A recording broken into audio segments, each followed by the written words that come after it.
What's for dinner, you say? Well, it's going to be meatloaf and fresh fingerling potatoes and veg.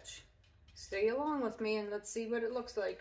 My recipe calls for 1 pound of hamburger.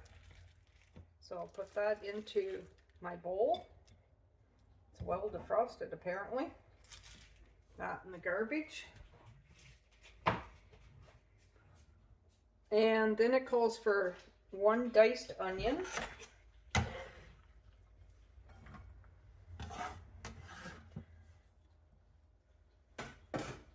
It calls for 1/3 cup of breadcrumbs. The breadcrumbs are one that I made myself out of some older bread, and I just pureed it up, baked it in the oven, and now I have my own breadcrumbs. A couple tablespoons of flour, 1/2 teaspoon of salt, and 1/4 teaspoon of pepper. And I like to add 1 good spoonful of ketchup. That's just me personally. The recipe does not call for that. That's just something I like to do. I like the flavor in the meat. So I'm going to mix this together and we'll get it in a loaf pan. Also, I put in at least a good 1 to 2 teaspoons of basil and 1 to 2 teaspoons of oregano. I think they complement the meatloaf quite nicely. So now I'll just mix it up with my hands because they do the best job of mixing the meat. If you want to wear a rubber glove, feel free to do that, or you can mix it up with a spoon. I just like to do it with my hand, then everything's incorporated and I can tell by the texture. And then everything's ready to go. Your pan does not have to be greased. There's usually enough grease in the actual hamburger itself. And there's my pan. So I'm going to put that in there.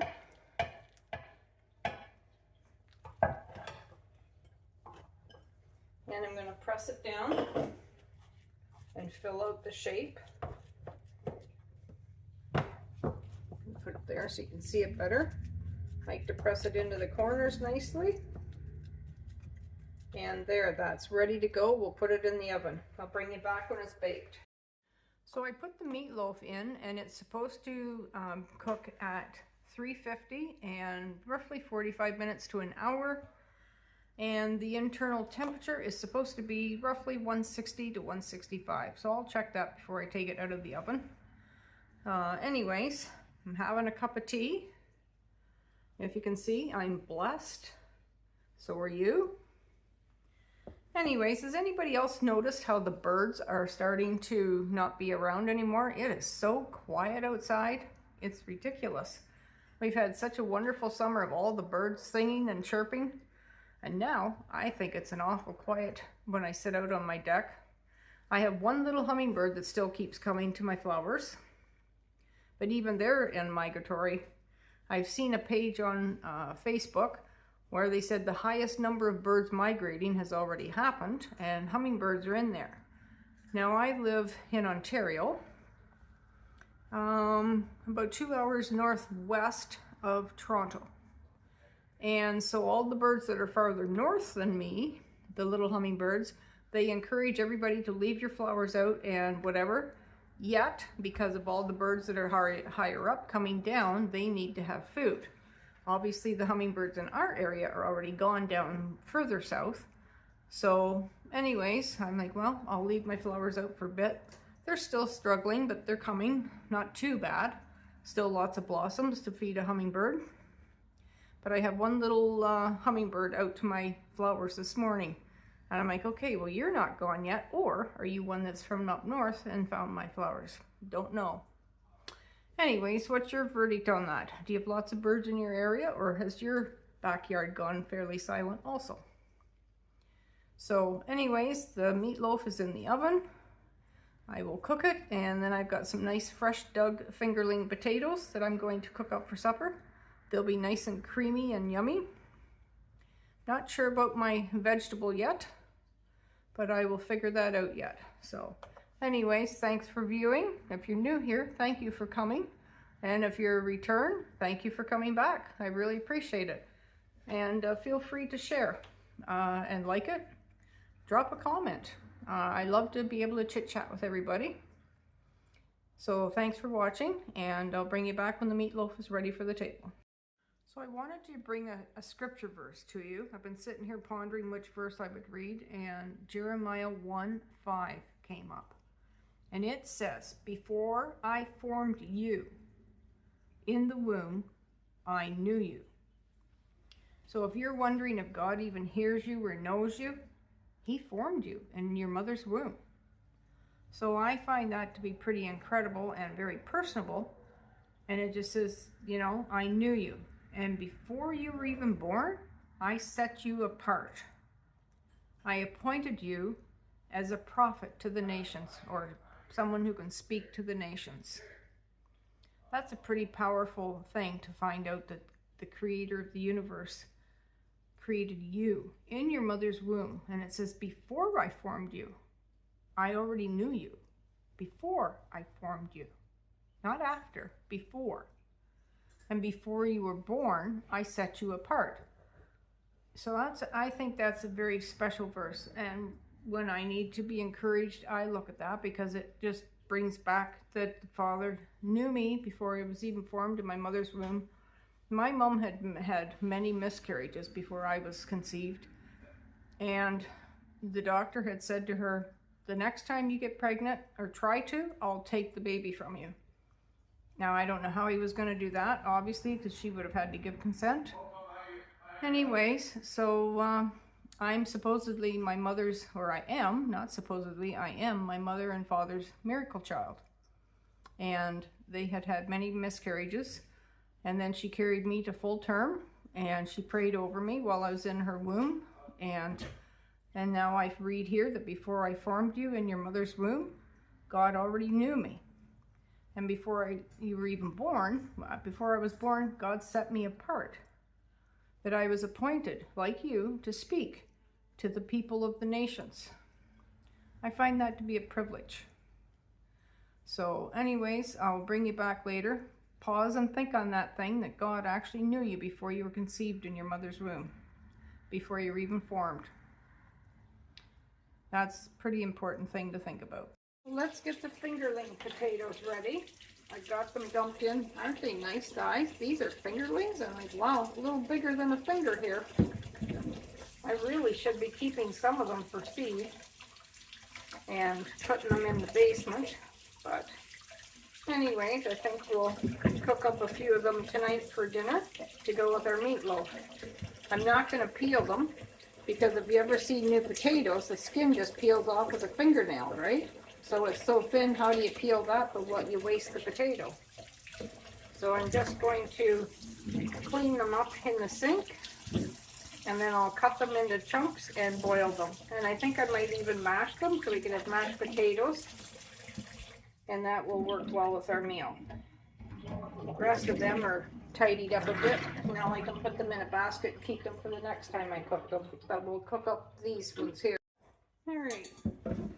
What size of chunk will I cut them? I think, oh, look at how pretty they are inside, the red veining. Huh. Very cool. I really like this type of potato. Anyways, we will cut them up and boil them with some nice salt. I might put a bit of garlic in them, I'm not sure yet. That kind of jazzes them up. Sometimes I'll take a whole onion and I'll cut up an onion and put into the water. Kind of tastes like a bit of a potato soup, only it's just mashed potatoes with onion. Do you ever do that, or do you just only cook potato? I think I'll cut this little spot out. That's not quite what I was looking for. A couple little spots there. Everything else looks good, and we'll have some fresh potatoes. They're new and tender. And actually I might not even mash them, because they're very creamy when they're a new potato, just fresh dug. So you've seen that I put ketchup in my meatloaf, a good a good scoopful, measuring spoon. Do you ever put like a barbecue sauce in the middle of yours or on top and get like a nice barbecue sticky glaze? I contemplated putting ketchup on top.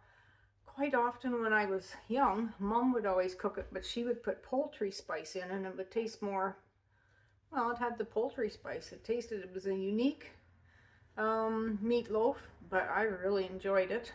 Now I don't put it in hardly ever, but it's a nice way of doing a meatloaf. But I just like the breadcrumbs and the onion, salt and pepper, and I keep it fairly basic, but I do put the basil and oregano in. I kind of like that flavor, and that little bit of ketchup kind of makes it a little barbecue-y. I didn't have a barbecue sauce upstairs, so I'm like, nah, I'll just put ketchup in. Why not? It works.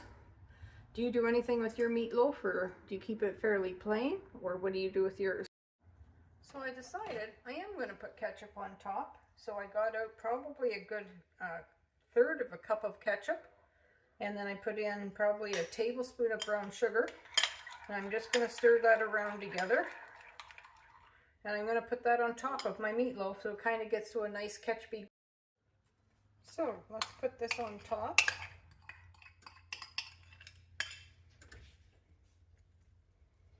And it should get all nice and heated up. If it doesn't get browned, I'll turn my broiler on for a minute or so and get that nice and glazy. I think it will be delicious. Well, I know it will because I've done it before.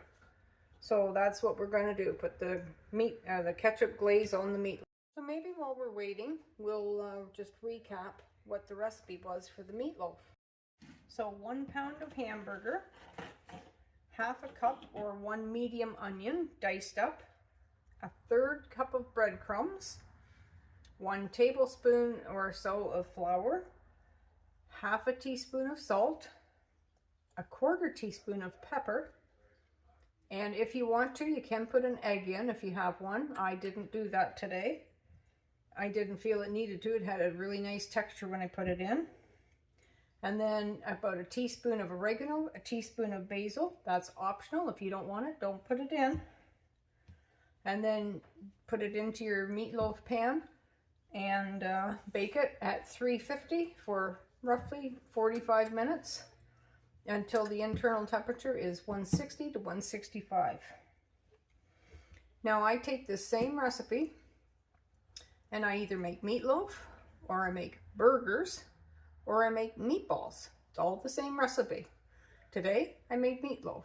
So, but if I get out hamburger and I want to make some meatballs, that's the very same recipe, and I just make them up, and then I pan fry on the outside until they're cooked, let them cool, and either put them into a pasta sauce, or if I'm making a batch for the freezer, let them totally cool, vacuum seal them, and then I put them in the freezer till I do need them. Sometimes when I get my hamburger, it's raw, and sometimes it's frozen from the butcher store. But if I get raw, then I do something with it, and then I prep it, and then I freeze it that way, so it's ready to go. So if you wanted burgers, roughly 1 pound of hamburger will get me 4 nice sized burgers, or 5 a little bit thinner ones. Depends how far you need to stretch your budget. My daughter will take navy beans, and she'll take 2 pounds of hamburger, and I think it's 1 jar of navy beans, or a can, and then she makes up her burgers the same way, but she mashes the navy beans, and that helps make out a nice big bunch of burgers, and she said they taste beautiful, Mom, and the kids don't even know. So I might make that recipe up just to show you how it goes, and we'll cook some up and let you see what they look like. Sometimes we have to get pretty thrifty on how we can stretch $1, and especially now, things are ridiculous. Anybody interested in some zucchini bread recipe? I've got 2 big zucchinis here, and I've got an amazing recipe. So I could either play the bongos or make zucchini bread. Put it in the comments if you want zucchini bread, and I'll get that made up and post the recipe. Well, look at there. I made an executive decision, and I'm gonna do broccoli for supper. Yeehaw! Now I enjoy broccoli a lot. But since they spray with so many chemicals, I can't eat it raw anymore. Giving birth to children is easier than eating. Even just these few little wee tiny crumbles would make me into hours and hours and hours of pain. Cramps, pain, whether I make myself vomit or whatever, drink milk, doesn't matter what I do, I cannot make the pain go away, and it is intense pain. I'm not willing, but if it's even just lightly steamed or boiled, I can eat it. Does anybody else get affected by that, or nobody? I don't know what it is, but just recently, no, actually not recently, my daughter was just young, and at Christmas time we had a vegetable platter, veggie tray, and I ate the raw broccoli, and was I ever sick. Whoo-wee. Pain, pain, pain, pain, and about 8 hours later, it went away. So now, if I eat broccoli, it's got to be cooked or steamed. Since I'm not ready to cook the broccoli yet, but I want to remember that I put salt on it, I just take pepper and put a skiff on top. And if I see pepper on it, then I know I've already salted it. It's just my own little hack so I can remember, so I don't double salt it or cook it with no salt. Who wants that? Not me. Well, let's get this meatloaf out of the oven and see if it's cooked yet.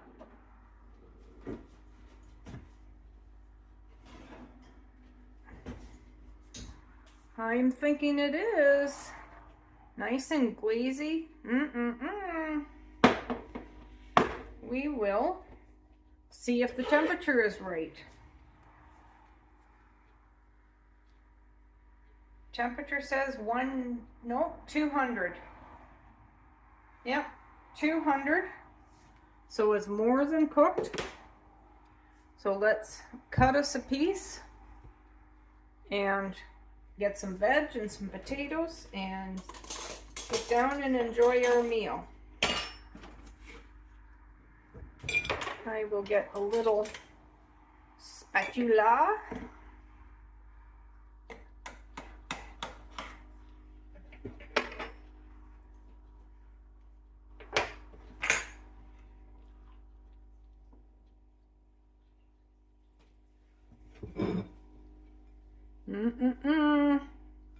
That is going to be a nice bite of meatloaf. And get maybe a slotted spoon. Get out some new potatoes. Put some butter and some salt and pepper on them. And some broccoli.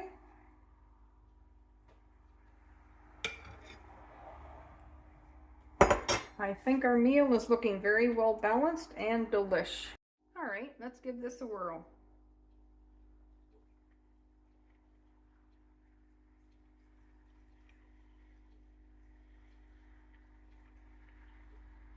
I'm sure glad I put the ketchup on there. That little sticky glaze is wonderful. Very nice. Broccoli.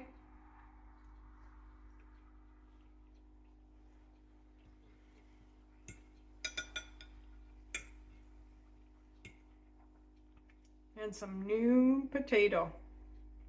Brand new. They were only coming out of the garden an hour ago.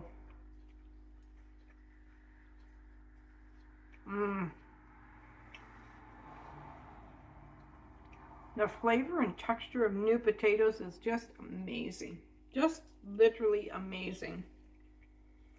I'm going to go in for another piece of meatloaf. And then I'm going to go sit and eat my supper. I've shared enough with you folks. It's made me super hungry. So thank you for watching. Like, share, and subscribe. Blessings to you and your family. Bye.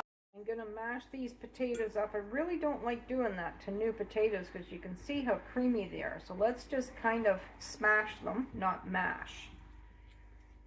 That's better.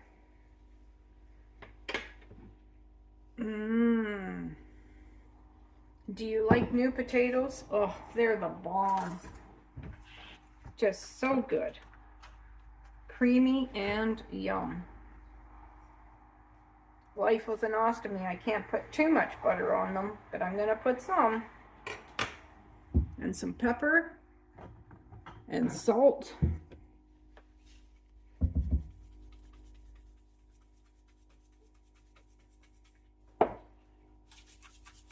Meatloaf is such a comfort food, and today is very cold and rainy in Ontario. So I decided, well, why not have something that makes life go around a little bit easier. Do you want the first bite? Go ahead. You want that ketchup? Guess I better get myself on camera, eh?